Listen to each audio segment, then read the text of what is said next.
to Robert, and he's like, yeah, but you needed it. Like, and that Mm-hmm. totally sums it up. That it's so true that, Yeah. they they both did need that for different reasons.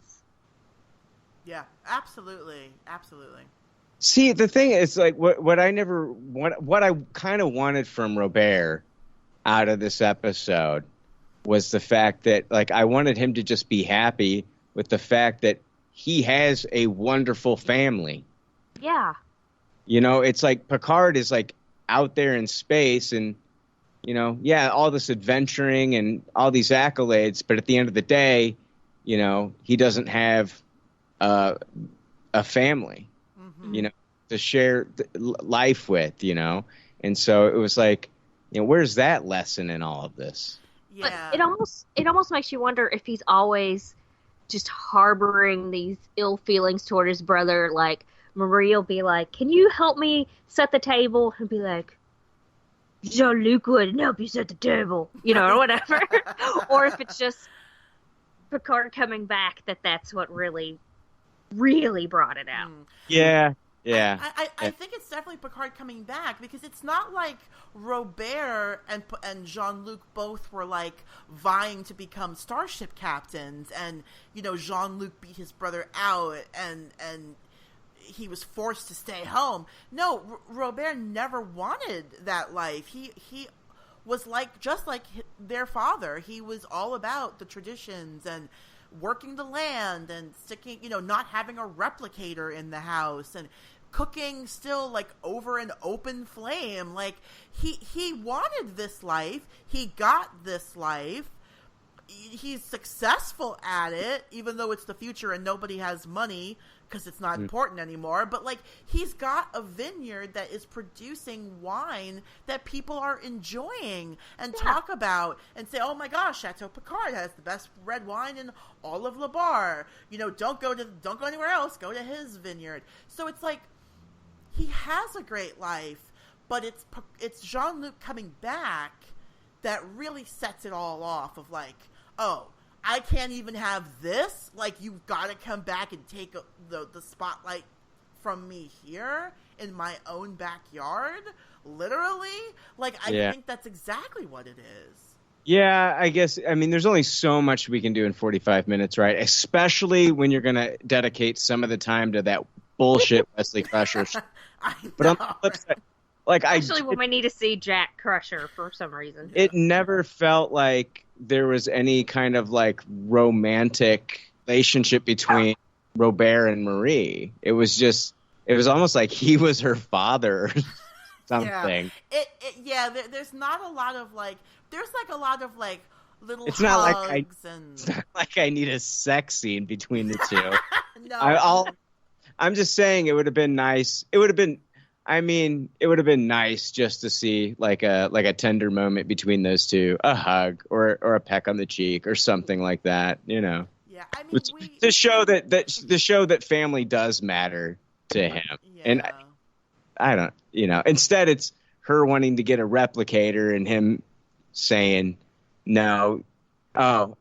Which I thought, I was just like, oh my gosh, this guy is like, are we going to go down this road with how women are treated, how he's treating his wife now? There's a whole lot in this episode that we could just really tear apart if we wanted to. Yeah. There's absolutely stuff. There's absolutely parallels you could draw, if you wanted to, about conservative and liberal values here. But Star Trek can get political, of course. We try not to get too political, of course, because it's Star Trek and we should just keep it light. But yeah, you could also draw that line if you wanted to. I think absolutely, like, Robert is the conservative brother and Jean-Luc is the more liberal brother. It absolutely can draw that line. First off, I want to say I'm sorry that my dog's been making noise. She just wanted to play. Oh. So, sorry. That's okay. Dog's gonna dog, right? Yeah, Dog's gonna be dog. She is getting into everything. But then, yeah, I just hope that, once Jean-Luc is left, then Marie looks at Robert and is like, you were a real jackass to him. You're not usually like this, because I'd hate to think that he's always like that. Like, like the old sort of vision of two old people sitting in their house reading separate newspapers or whatever, or she's knitting and he's reading and they're just ignoring each other. Like, I don't want that for them. I don't want that for Renee. She goes down into the wine cellar and sees an old trunk, and she opens it up and finds his Nazi uniform. Oh, no! I married a Nazi! I think that was a Lifetime movie. I married a Nazi. I married a Nazi. So it was the sequel to So I Married an Axe Murderer. Yeah. Not as funny as Mike Myers' other movies. No, definitely not. I think it was because of the accent he did was a little too over the top. I think it was because of all the genocide. Yeah, I think it was all of the white power stuff that was in that movie. The whole scene of the white nationalist rally was just. I mean, do we really need a 45-minute scene of that? He went on a little too long. Oh, yeah, there's a lot of that. Whoa. But let's get back to this episode. Derailed. All right. So, Rebecca had mentioned that Louis shows up. That was the next scene. We sort of got on that. Basically, he's like, hey, I think that you could be the director of this project. And Jean-Luc's like, I mean, I'm just interested in this kind of stuff. I like to read on it. You can send me things. I'll just look at it.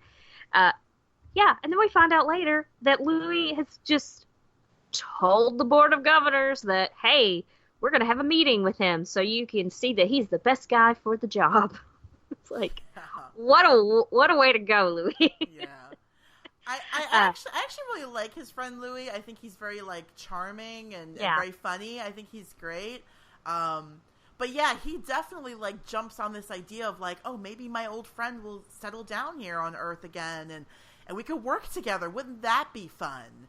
Mm-hmm. And yeah, he definitely does forge ahead by setting up this meeting of oh, they want you for the project. He totally talked him up, and now the Board of Governors is like, let's hire this guy, Mm-hmm. And yeah, it's I do enjoy this little scene of them talking in the vineyard.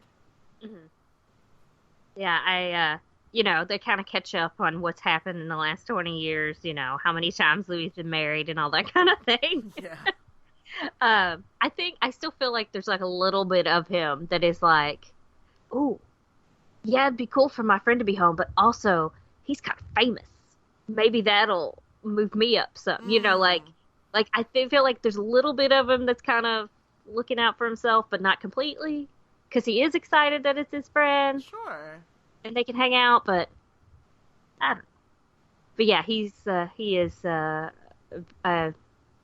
pretty good character. I like, we don't even see him that much. You can watch shows where you don't really get a feel for a character that's in most of the episode, and he is barely in this episode, and you have an idea of who he is, and you can tell, he's charming and that they're friends and all that kind of thing. And what is he in it? 2 minutes? Yeah, he's got 2 scenes, I think. Yeah. We find out in his basement there's a trunk, and inside the trunk is a Nazi uniform. Oh, man. There's a lot of Nazis hiding in the future in France. I'm very worried about the future now. That's really what was in the bottom of Jack Crusher's box. Oh, my God! Nazi uniform. Everyone. Who knew the Nazis were still running around in the future? I'm not happy about that. It's like Hydra and S.H.I.E.L.D. There you go. Anyway, in between the two Louis scenes, we have Worf sitting in the bar and grill on the ship with his parents. They're having drinks. He gets a call from Riker. He's got to go check something out. He tells them, if they need anything, tell Guinan. Is that how you say her name? Yeah. Okay. I was so afraid I wasn't going to say her name right. And it's I know who she is. To tell her and she'll get in touch with her. Which, I'm excited. I love her character, because she's always got these words of wisdom, and I love Whoopi Goldberg, and I just love that she's in a role where she's serious. Like, it just makes me happy. I don't know. No, she's great. And actually, Whoopi Goldberg approached the producers of Star Trek because she is a huge Star Trek fan and basically was like, I will take any role you write for me. And I will play any character you'd like me to play. I'd love to have a recurring role. And they basically wrote this role for her, and whenever her schedule allowed, they would write her into an episode.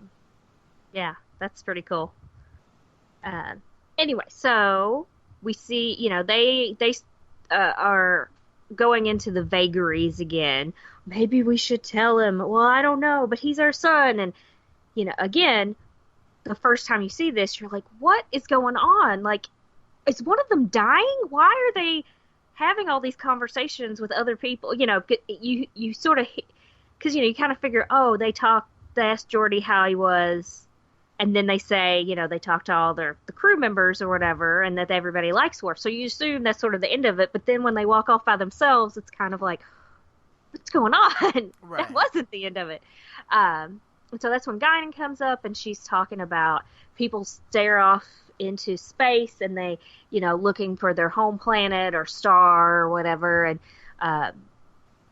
it's really nice speech. I like it, how it's like, no matter how far away you are from home, sometimes you still are looking towards home, whatever that may be, and she kind of makes them feel better because she lets them know that Worf, when he's looking out the window, he's not looking towards some Klingon place. He's looking towards his parents, and surprises them with the fact that he likes prune juice.